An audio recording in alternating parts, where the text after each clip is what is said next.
The Gameday Broadcast Network is proud to present Baseball Media Day, hosted by the Ballpark, Loudoun. Baseball Media Day is brought to you by Capital Closets, a perfect solution for all of your storage needs. By Integrated Sports Medicine and Physical Therapy. Visit Robin O'Connor and her team the next time you have to get back in the game. And by Finnegan's Grill and Irish Pub, the best sports pub and grill in Ashburn. Hello, Sam Plank, head coach at Riverside High School. Thanks for having me. Excited to listen to all the other coaches and everything they have to say about their teams. Last year, we started off a little bit slow and then got hot at the end, ended up winning the regional championships at Independence High School, which was a huge win for us. And then went through got to the state quarterfinals and lost a heartbreaker to Douglas Freeman in the last inning, who eventually ended up winning the state championship.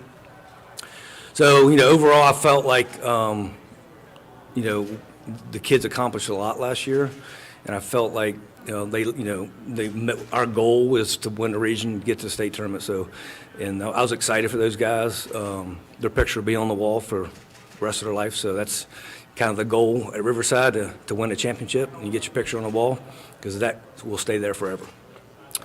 As far as this year, we have a lot, I think 11, 12 seniors returning, led by the state first team All-State, first team All-Met, our Duke commit, Kyle Johnson. He's an electric player, left-handed pitcher, center fielder. He does it all, hits home runs, probably low 90s on the mound, and he's a special player. Also, we have one of our returning pitchers, Ryan DeMartin, committed to Georgetown. Look for him to have a breakout year. Connor Smith didn't give up a run all summer in travel baseball, and he's committed to Villanova. He's electric, and I'm looking for him to have a great year. Timmy Siegel, Tyler Galloway, both right-handed pitchers and outfielders committed to Roanoke College. My shortstop, he's probably put on 20 pounds, College of Charleston, Kevin McMeans. See if I'm missing anybody. So we're excited, have, those guys returning along with some other guys. We have a lot of young talent as well. So I'm looking forward to a great season. We have probably the hardest schedule we've ever had. We open up against Freedom. Then March 21st, we head to Madison, Warhawk Country. So my good friend Pudge and I are just talking before this, and that's very excited about that game. So we're kind of haven't played there in a while, so I'm very excited. As far as other returning players, Tyler Kelly, who started for us at second base the last part of the season, we look for him to be one of our top arms as well. He's really improved a lot during the offseason. Also, have probably the first time since J.B. Bukowskis, who's playing professional baseball now, first freshman besides opening the two new schools, one of the few freshmen that ever kept on varsity. He has a really, really bright future. Dylan Amos, he's going to be a name that everyone's going to hear about very quickly. So I'm excited and looking forward to a great season. Bob Duncan from Gameday Magazine. Had the privilege of calling a couple of your games last year and wishing you the best of luck this year. You mentioned that you've got about 11 or 12 seniors coming back, and some of them very talented, Kyle Johnson among them. Talk to me a little bit about the sense of the locker room right now. How hungry are the guys to get back at it after last year? Well, Thursday was our first official practice after we picked our team, and I'm pretty honest with our guys, and I told them it's first practice that I've ever seen as a coach for 23 years. So they're so excited, and when you don't have to yell, and you can just smile, that's a good thing. Coach George Kalsa from Gameday Magazine. I saw your guys play last year, and I was saying, man, they're big. This looks like a college team. But what would you say is the strongest aspect of your team? Well, they don't miss anything. We started lifting first week of school, and they're a tight-knit group. You know, their one goal is to win. It's not about them.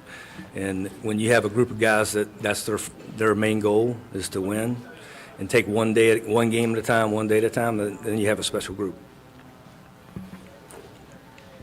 Coach, Rich Kelsey with LSBR had a lot of fun watching your games last year. Some ended more sadly for me than others, but you had a great season, and it looks like you're primed to have another good season. You really had a great rivalry going with Independence. Tell us a little bit more about some of the other teams as well on your schedule and what that looks like for you this year. Well, obviously, Freedom is, they're loaded, and that's going to be a great non-conference matchup for us. And getting to play Madison is exciting. We're going to Myrtle Beach and playing Logan, West Virginia, which is defending state champs. So I think I'm looking forward to get some good competition in Myrtle Beach. And, our district's loaded. I mean, Independence has got tons of talent returning. I think Coach Hayes back there, Stonebridge, is going to be very good. And every game we play in the district, it's a matchup, and anybody can beat anybody on any given day, and the league is very talented. Coach, building on that a little bit, you talk about the league being very talented, and a lot of the competition that you're facing has improved over the last couple of seasons. Expand about that a little bit, if you would. You said you've been around for about 20 years or so, had a great career. You're one of the legends around here. Describe how the game has changed and how the level of competition has improved, especially here in Northern Virginia. Well, I think the main thing that I've seen over the last 5 or 6 years is the amount of guys throwing upper 80s and low 90s, and just in our district alone, you're looking at probably, I'd say, 10 Division I commit pitchers. We have 4. So that's in Independence. I think they have 3 or 4 as well. Yeah, 3 or 4. And that's just on 2 teams. Woodgrove has a Marshall commit. It's just, every night you're seeing legit pitching. And I think, the strength and training has gotten a lot, in the last, decade, guys, putting on weight, lifting weights, and a lot of, sports strength training. So I think that's a big part of it as well. And we have, and to be honest with you, there's so many talented coaches in Northern Virginia, and that makes a huge difference as well, because these teams are very well coached. And a lot of us, are also involved in travel baseball as well, so we know each other. Coach George Kalsa from Gameday magazine. In the last 10, 20 years, we've seen kids, it's routine that you're going to face a kid who can throw high 80s or 90s, depending on the validity of your radar gun. But who in your team can stand up there and hit a 90-mile-an-hour fastball? Well, Kyle Johnson's done it multiple times, and every time he pitches, and that's a perfect game, or whether it be, we use a stalker. Ryan DeMartin, he at tryouts on Wednesday, he was 89, 90. Tyler Kelly just recently hit the 90 mark at throwing a bullpen. Connor Smith runs it up there, 87, 88, but he's a really good pitcher. I have a sophomore that's you guys are going to be seeing a little bit. He's Trey Graydon. He hit 89 at tryouts, and then my freshman hit 87. So we got some guys who can throw it, but to sit consistently sitting 90 plus, I would say that KJ is one of those guys. So, Coach, with all these electric arms, tell us a little bit about the guys that are going to be receiving them and some of the challenges they face, and how those catchers will be working with your staff and the pitch caller. Well, luckily I have 2 great catchers. John Delano was my sophomore starting catcher last year. He's now a junior. He's phenomenal. He can handle any of our pitchers. And Ty Giblin, he's also committed. He's going to Garrett Community College. He can handle our staff as well. So we're very blessed to have 2 very talented catchers. Coach, you mentioned that you got a lot of studs coming back next year, KJ, obviously, and some of the others. Who's a dark horse that you're looking for a breakout season? That's an interesting question. Because we actually talk about this stuff. I think that Kevin McNeese, my shortstop, he had a great summer and great fall, and I look for him to have one of those like storybook seasons, and he's worked really hard, put in a lot of weight, and he's hitting the ball a long ways right now. Let's talk about the reverse of guys throwing in the 90s. Who in your batting order is capable of, standing in there and hitting the 90-mile-an-hour pitch? Well, we hit at the ballpark all winter, 90 plus, so I think everybody in my lineup can handle it. Now, whether, it also has to do with the pitcher and the way they pitch. So, but I think we can hit. We will be able to handle the fastballs. It's the guys that have the changeup and the off speed and like your son, that pitches. Those guys, the ones that give us fits. Those are still the guys that get you out. Yeah, just kind of like our guy Steven, our side armor last year, Steven Trone. I mean, he gave people fits. He's just different, and he pitched. So talk about, from a coach's perspective, with all these arms, trying to manage the innings in season to try to put yourself in the best position for what you think will be a June run. Yeah, we actually, my pitching coach, Coach Brady, and I were discussing that, and that's kind of was Freedom's recipe last year. So we're definitely going to, we got 7, 8 guys we can rotate in and out. So we're going to try to keep the innings at the best we can early in the season. We always do that. I mean, I think last year, first couple starts, I think KJ, we capped him at 50, 60 pitches. So we're going to try to do a better job this year, and because having that 4th and 5th guy have a lot more innings, and so when we hit the stretch run, we're ready to roll and 100% healthy. Coach, as a coach, obviously you're trying to impart life lessons both on the field and off the field to your players. But talk to me a little bit about what sorts of things do they teach you? What do you take away from them to help make you a better coach? Well, we talk every day about when we step on the field. This is our arena, and anything that leaves this field and goes to the dinner table or to the community, we don't have a program. Because this is our family, and it's like my family on the baseball field, and I think relationships are the key that from these guys, and seeing players and a team work so hard to accomplish a goal, and to see that moment last year when they got the dog pile and win a regional championship, and that was this team's first championship for a picture on the wall. Because of COVID and this and that, and we just fell a little short the year before. But seeing their faces when they won that the regional championship you'll remember it the rest of your life. Coach, what would this version of Sam Plank, what kind of advice would you give young Sam Plank just beginning his career as a coach? Well, young Sam Plank was crazy. If you ask some of my former players, they're like, "Man, you've gotten soft." I was when I first started coaching. I got the Stonebridge, I opened Stonebridge, and I was a young coach, and I was just obsessed with winning a championship, just a district championship, and I, was so stressed about, I just wanted to win a district championship, then win a regional, and so I didn't enjoy it. So I try to enjoy the game a lot more, and I'm a lot more calm than I was when I was younger. And I think the relationship part is a lot better as well. Because when you're always angry and yelling and obsessed with winning, now I'm obsessed with just having a great practice and winning the first game. So that's I enjoy the game, coaching the game a lot better now.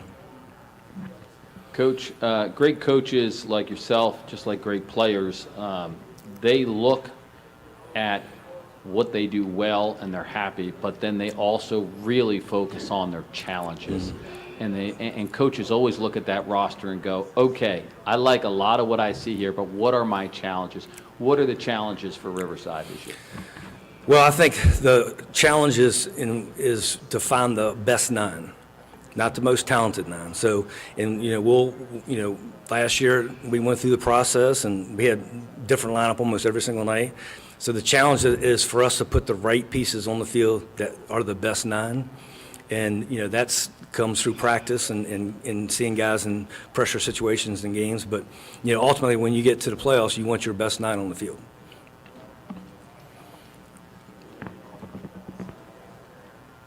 Coach, you've been around for a long time, and as we mentioned, you're one of the legends around here.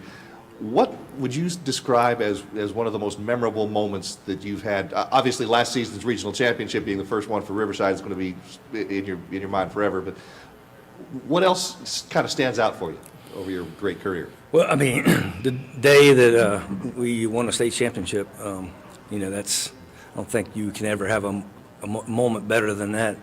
Because people, Pudge and I were just talking about this, how hard it is to win a state championship in baseball, because every city, every town in the state of Virginia, they play baseball. And they're good baseball players all across the state. And to get through, through the regional and get to the state tournament, and, we, Independence last year had the 6'4" lefty that's committed to JMU. I mean, the kid's legit. And, we face the guy. So you have to beat a pitcher that's, Division I high prospect, and then the next game you might have to beat another one. So it's really hard to win a state championship. So when you actually get there and win one, it's incredible. And we lost 2 at Riverside. We played for 2 state championships, and those were, we lost on last play we had 2 outs and lost at the end of the game. But playing for a state championship is, I just wish everyone could experience, because once to get there, you have a special team, and they're all on the same page, and they're all playing for each other, and that's why we call it a team, because they're not individuals. And because if you have individuals, you're not going to play for a state championship ever. Coach, when I was growing up, there were 3 sports: basketball, baseball, and football. Today, you as a head coach in a high school, you're competing to attract the best athletes in the school against any number of other sports. Is this something that you think about, and what do you do to try and attract those athletes to play baseball? I don't have to. They should. To play baseball at Riverside High School, you have to be very talented, and so we usually they've been playing the game for a while. It's baseball's a sport you just can't show up without playing at a high level as a younger kid, and especially play at Riverside. So, we're lucky enough that we have a lot of talent, and we've been very blessed to our freshman and sophomore class is really good. So I should be around for another 3 years maybe. But I think having a great program, people want to play in it. And we do things the right way. They all dress alike. They're all on time. They're never late. I don't ever take attendance in the off season. They never miss, unless there's school related or they're sick. So I'm very blessed to have a group of committed players. And then the younger kids, they see that because they come to a lot of the games, and now their dream is to be the next Kyle Johnson or next Carson Swank, who's a Yale captain right now. So I think those players of the past, Sage and Belzer, and all my Tyler Casagrande playing in Arizona. So this group now watch those guys play, and then now they're the next generation. That's these younger kids are watching the Kyle Johnsons. They're like, oh, I met Kyle Johnson. I have a little 13-year-old on our Diamond League team. His eyes was like saucer. So it's pretty cool. Coach, you've got a lot of players playing, obviously, frontline, travel, and showcase teams, a lot of different organizations. Everybody's got a hitting guru, a pitching guru. What do you do to modulate expectations and to get everybody thinking about baseball the Riverside way once high school season comes? Well, it's funny because we got guys, Diamond League, Canes, Dirtbags, Nova Premier, base. That Thursday it was about Riverside, and I was like, if because if it's about anything else, then you're not going to win a championship. So they understand that, because last year they tried to, because I'm famous for you got to stay within the system, And we left the system early in the season. And Stephen Trone, who's pitching at Old Dominion right now, at the senior banquet, talked about, I think he gave a 30-minute speech, but we were playing Independence at Riverside, and they bunted to the third base side with a runner on second base, and he threw the ball, no, first base side, and he threw the ball over the third baseman's head. And that's when I think Independence scored like 7 straight runs. We lost. And so he never did that again, because the system is you get the out, throw it to first base. So, guys, we have a system, and if they follow it, we're tough to beat. But if they don't follow the system, they don't hit cutoffs, they don't field bunts, they don't get the out at second base on a double play ball. They understand if you don't do those things, we're not going to win. You don't throw strikes. So our motto is, hitters winning baseball, pitchers throw strikes, hitters put the ball in play, and fielders make routine plays. The great plays are awesome, but if we don't make routine plays, we're not going to win. Coach, you talked a lot about the culture that you have developed there at Riverside over the last couple of years. It's a culture of success. It's a culture of winning. It's a culture of family and selflessness. So expand on that a little bit. What would you describe as a Sam Plank coached team on a daily basis?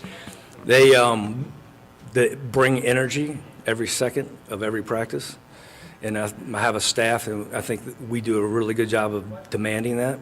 I don't know if you've ever seen this. It's all about us. We don't talk to other teams. I do my best to keep them off social media. We don't engage in other. We're coming after you or this or that. So I try to make it all about us, and cheering for your guys. And they're our dugout's electric. Even the guys that don't play, they love their teammates, and they love just wearing that jersey. Because that's tough. It's a tough thing as a coach, and I learned a lot of that from Mickey Thompson. When I coached football at Stonebridge, but about getting those guys that don't play a lot to believe in your program in Riverside, and that's what he does so well. At Stonebridge is those guys that don't play a lot that believe so much in Stonebridge football. Coach Poinke, as always, great to have you, man. Best of luck this season. We'll be watching the Rams. Appreciate it. Thank you. All right. This presentation of Game Day Baseball Media Day has been brought to you by the Ballpark Loudoun, the newest home for baseball training, team parties, and corporate events in Loudoun County, Virginia. Come live the experience. To watch more of Game Day Baseball Media Day, visit the Game Day Nation Facebook page at facebook.com/Game Day Broadcast and on Twitter at GBN Mobile.